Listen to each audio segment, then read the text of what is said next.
All right, students, here we go. Chapter 40.2, Cross-Cultural Exchanges and Global Communications. Goals: understand changes in communication and its impact, and understand impact of consumerism that it had on culture and global interaction. So start out with this quick element here, okay, about the Americanization, also referred to as McDonaldization.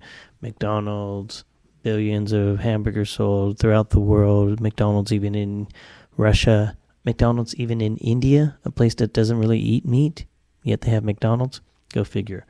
All right, so this is the exportation of American culture. It spreads to other places. Coca-Cola can be found anywhere.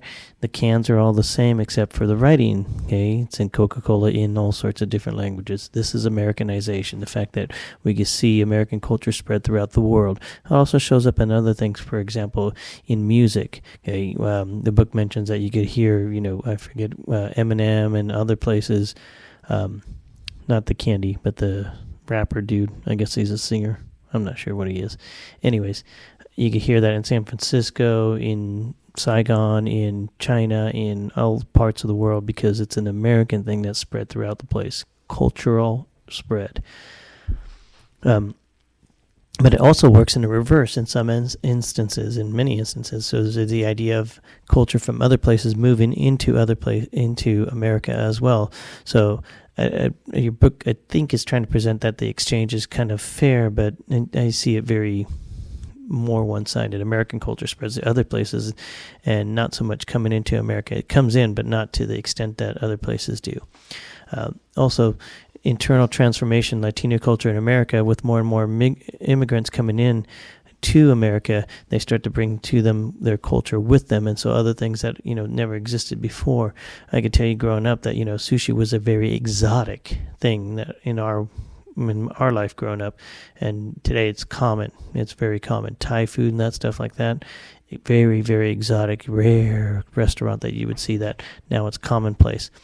Also, you also see the spread of English language as the predominant language across the world, whether other groups like it or not. It's kind of the common thing. Part of it is from the spread of British colonialism, but mainly from the American spread of their culture. And also, if you look, the internet is based on English at this time. It will change. Eventually it will change. It's, in my opinion, I could be wrong, but right now it's clearly English-dominated internet. Okay. All right, then we have some pictures here. So we're looking for Barbie, Lika, Sarah, and the Iranian knockoff.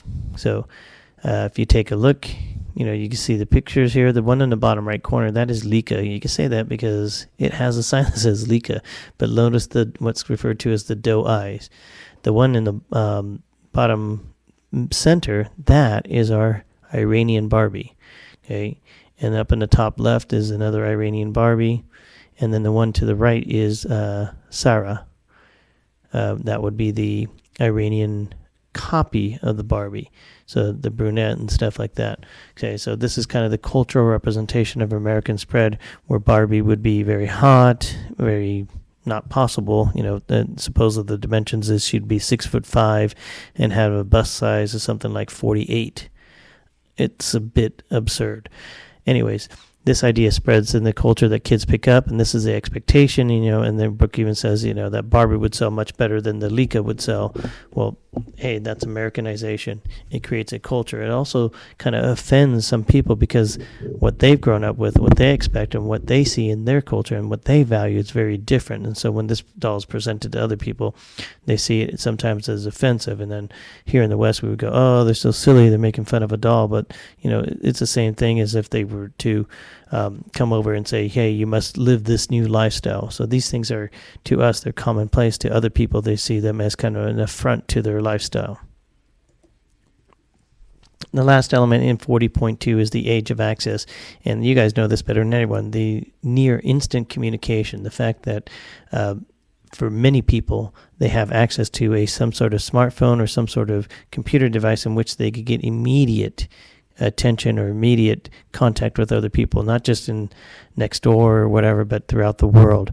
The texting, the tweeting, what else? The book face that I have, the Facebook that you have, all those things are this thing that's never existed before. So much more connected, but it also at the same time has created a bigger divide with those that have the technology and have the resources to those that don't have any of that stuff, and then become a bigger gap in communication and spread of technology to these people. Once again, I bring up the English dominance in language, and then there's the one thing about China. The one guy saying he's not too happy about it. Remember that China is a quarter of the world's population. They're growing and growing and growing in both economic power, okay, as well as world influence. And so I would predict, and many people do predict, that it will not be long before China has an equal share of the computer internet, or a dominant share. In other words, we're going to have to learn to adjust to Chinese language and script. Okay. Also, there's the idea of internet censorship throughout many countries, and the example they give is the Fang Huao Kuang. No idea if I'm saying that right. I'm hoping. It might be close. Most likely it's not. In China. But that censorship created to control Western influence into China. China wants to maintain their semi-communist